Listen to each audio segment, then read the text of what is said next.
लोकसभा चुनाव के दूसरे चरण के मतदान के लिए आज प्रचार थम जाएगा। 18 अप्रैल को देश भर के 97 सीटों पर वोटिंग होगी। इनमें बिहार की 5 सीटें हैं। 18 अप्रैल को बिहार के भागलपुर, बांका, कटिहार, पूर्णिया और किशनगंज सीट के लिए वोट डाले जाएंगे। लोकसभा के छठे चरण के चुनाव के लिए आज अधिसूचना जारी होगी, जिसके बाद नामांकन पत्र भरा जा सकेगा। 12 मई को 8 और झारखंड की 4 सीटों के साथ ही देश भर के 59 सीटों पर वोट डाले जाएंगे। पूर्व केंद्रीय मंत्री शकील अहमद आज मधुबनी सीट से नामांकन करेंगे। उन्होंने पार्टी के प्रवक्ता पद से इस्तीफा दे दिया है। महागठबंधन कोटे से मधुबनी की सीट वीआईपी को दी गई है।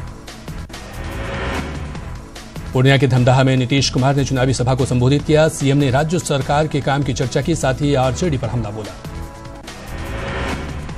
झारखंड के मुख्यमंत्री रघुवर दास ने अररिया में बीजेपी प्रत्याशी प्रदीप सिंह के समर्थन में सभा की। उन्होंने कहा कि कमल खिलेगा तो बिहार में समृद्धि आएगी। रघुवर दास ने कहा कि नरेंद्र मोदी की सरकार में जनता खुद को सुरक्षित समझती है। रघुवर दास ने कटिहार में भी चुनावी सभा की और एनडीए प्रत्याशी दुलाल गोस्वामी के लिए वोट मांगा।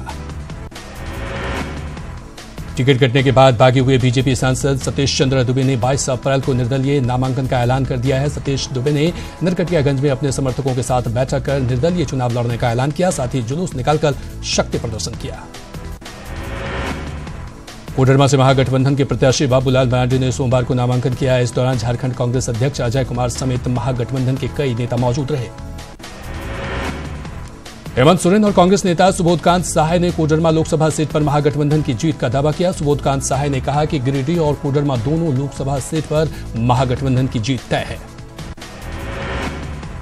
गोड्डा से बीजेपी उम्मीदवार निशिकांत दुबे ने जनता के समर्थन का दावा किया है, साथ ही कहा है कि चुनाव में विपक्षी उम्मीदवारों की जमानत जब्त हो जाएगी। लोकसभा चुनाव में झारखंड मुक्ति मोर्चा झारखंड के अलावा बिहार, ओडिशा और बंगाल में भी जोर आजमा रही है। पार्टी सुप्रीमो शिबू सोरेन ने ओडिशा के सुंदरगढ़ से चुनाव प्रचार की शुरुआत की। झारखंड में सभी 14 लोकसभा सीटों पर टक्कर की तस्वीर साफ हो गई है। हजारीबाग से कांग्रेस ने गोपाल साहू को उम्मीदवार बनाया है, जिनकी बीजेपी के जयंत सिन्हा से भिड़ंत होगी। लोहरदगा में बीजेपी के कई प्रखंडों में पार्टी के चुनाव कार्यालय की शुरुआत की गई। राज्यसभा सांसद समीर उरांव ने उद्घाटन के बाद कार्यकर्ताओं में जोश भरा। साहेबगंज के गोमाली में जेएमएम की बैठक में पार्टी कार्यकर्ताओं ने विजय हांसदा के सामने ही अपने शिकायत शुरू कर दी, जिस पर विजय हांसदा ने गिले शिकवे भुलाकर पार्टी के लिए काम करने की अपील की। राजमहल से बीजेपी प्रत्याशी हेमलाल मुर्मू ने साहिबगंज नगर कमेटी के कार्यकर्ताओं से मुलाकात की और सभी से एक बार फिर नरेंद्र मोदी को प्रधानमंत्री बनाने की अपील की। 24 अप्रैल को पीएम नरेंद्र मोदी के प्रस्तावित चुनाव दौरे को लेकर लोहरदगा में तैयारी को अंतिम रूप दिया जा रहा है। पीएम बीजेपी प्रत्याशी सुदर्शन भगत के पक्ष में चुनावी सभा करेंगे। लालू प्रसाद के बड़े बेटे तेज प्रताप यादव का आज जन्मदिन है। तेज प्रताप के पटना आवास पर पार्टी का आयोजन है, जिसके लिए मुख्यमंत्री और डिप्टी सीएम सहित कई लोगों को निमंत्रण भेजा गया है। पटना में अपराधियों के साथ पुलिस की मिलीभगत का मामला सामने आया है। पुलिस ने डकैती के आरोपियों को गिरफ्तार किया, लेकिन पीड़ित पक्ष ने आयोग पर केस को मैनेज करने का आरोप लगाया। मुंगेर के कदपुर गांव में महिला ने अपने 2 बच्चों के साथ खुद को आग लगाकर खुदकुशी कर ली। महिला का नाम सिंधु देवी बताया जा रहा है, जो घर में अकेली थी। हाजीपुर में अपराधियों ने पेट्रोल पंप के कर्मचारी से 9,70,000 रुपए लूट लिए। घटना गंगा ब्रिज थाना क्षेत्र की है। पुलिस को इस मामले में कोई सुराग हाथ नहीं लगे हैं। मुजफ्फरपुर में लूट में नाकाम रहने पर अपराधियों ने एक युवक को गोली मार दी। वारदात सीसीटीवी कैमरे में कैद हो गई है। कलेक्शन कंपनी का कर्मचारी रुपए लेकर जा रहा था। इसी दौरान बाइक सवार अपराधियों ने रुपए लूटने की कोशिश की और उसे गोली मार दी। भागलपुर में डकैतों ने शिक्षक के घर धावा बोलकर 3 लाख रुपए के जेवर लूट लिए। बदमाशों ने घर के लोगों को बंधक बनाकर घटना को अंजाम दिया। मुंगेर के बरदा गांव में नाले से राइफल बरामद होने के बाद सनसनी फैल गई। शक जाहिर किया जा रहा है कि राइफल पुलिस से लूटी गई है। बरदा गांव में ही 22 AK-47 राइफल बरामद किए गए हैं। वैशाली के लालगंज में अपराधियों ने एक व्यक्ति को गोली मार दी। गंभीर रूप से जख्मी शख्स को इलाज के लिए पीएमसीएच रेफर किया गया है। नवादा गया रोड पर हादसे में एक बाइक सवार की मौत हो गई। मृतक का नाम उत्तम कुमार है। बताया जा रहा है कि बाइक के अनियंत्रित होने से दुर्घटना हुई। खगड़िया में बेलगाम ट्रक ने बाइक को टक्कर मार दी, जिससे उस पर सवार 2 लोगों की मौत हो गई। मृतक नवगछिया के नारायणपुर गांव के रहने वाले थे। मुजफ्फरपुर में लोगों ने एक शख्स को चोरी करते रंगे हाथों पकड़ लिया और उसकी जमकर पिटाई कर दी। हालत गंभीर होने पर लोगों ने उसे सड़क पर छोड़ दिया। बाद में पुलिस ने उसे गिरफ्तार कर लिया। आनंद विहार से मुजफ्फरपुर आ रही सप्तक्रांति एक्सप्रेस से भारी मात्रा में विदेशी शराब बरामद की गई है। साथ ही 2 तस्करों को गिरफ्तार किया गया है।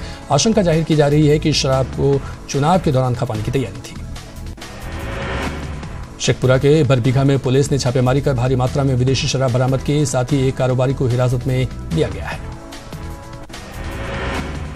वैशाली में सड़क हादसे में खलाल की मौत के बाद लोगों ने जमकर हंगामा किया। आक्रोशित लोगों ने सड़क जाम किया, जिससे हाजीपुर वैशाली मार्ग पर काफी देर तक परिचालन ठप रहा।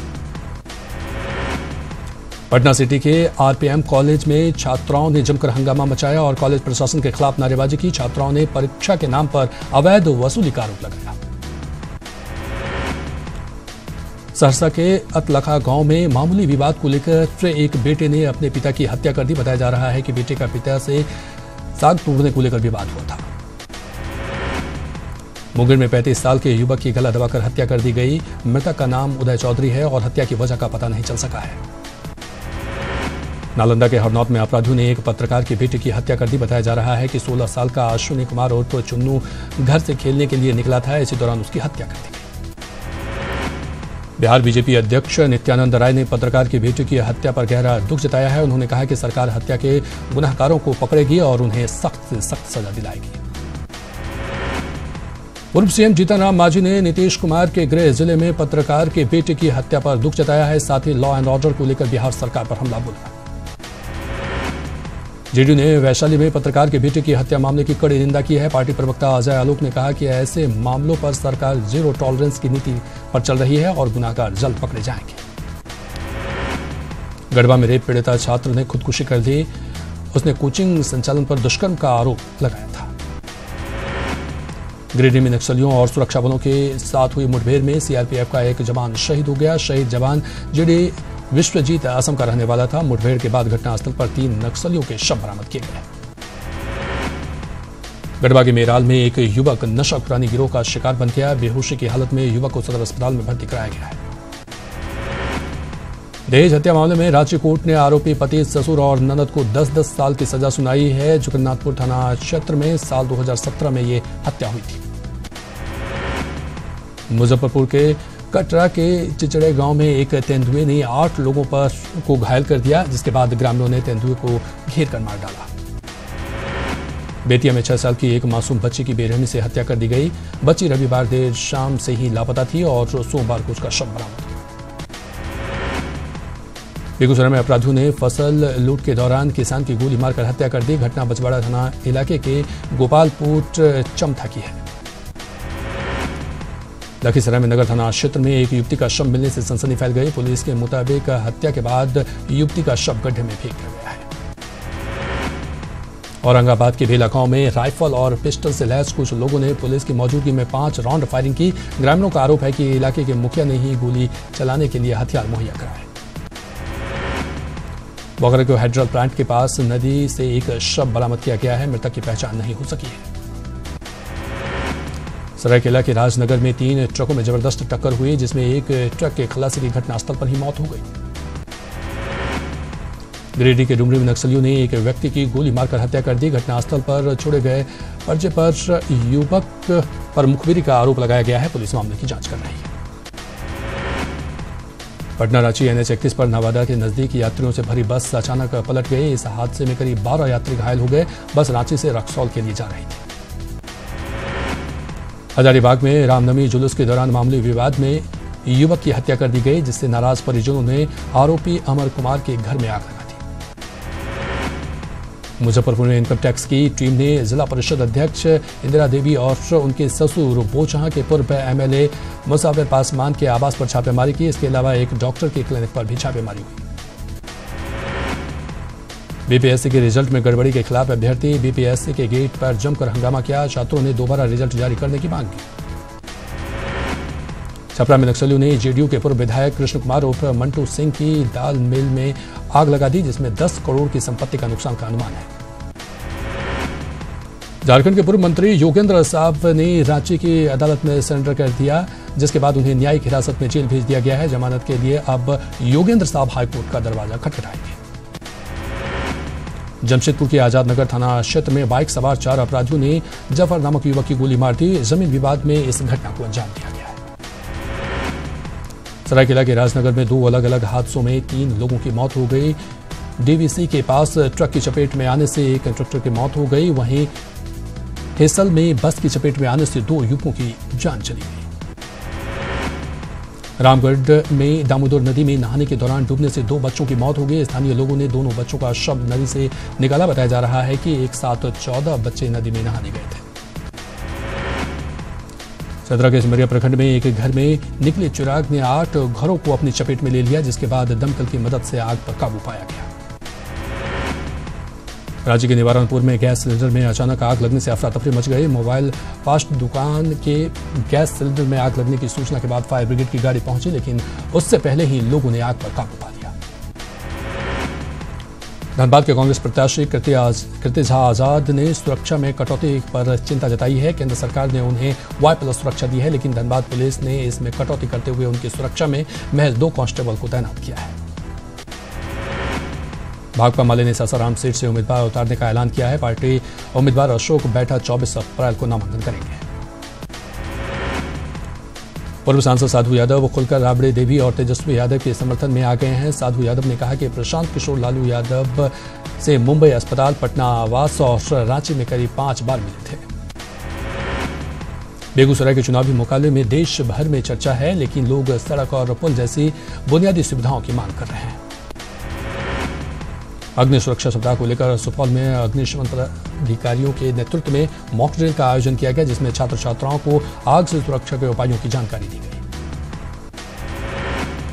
रामगढ़ में सरकारी लापरवाही से नाराज लोगों ने मतदान के बहिष्कार की धमकी दी है। रामगढ़ विधानसभा क्षेत्र के मैप से जिले का बूढ़ा खोखरा गांव गायब है। हालांकि सीओ ने जल्द समस्या दूर करने की बात कही है।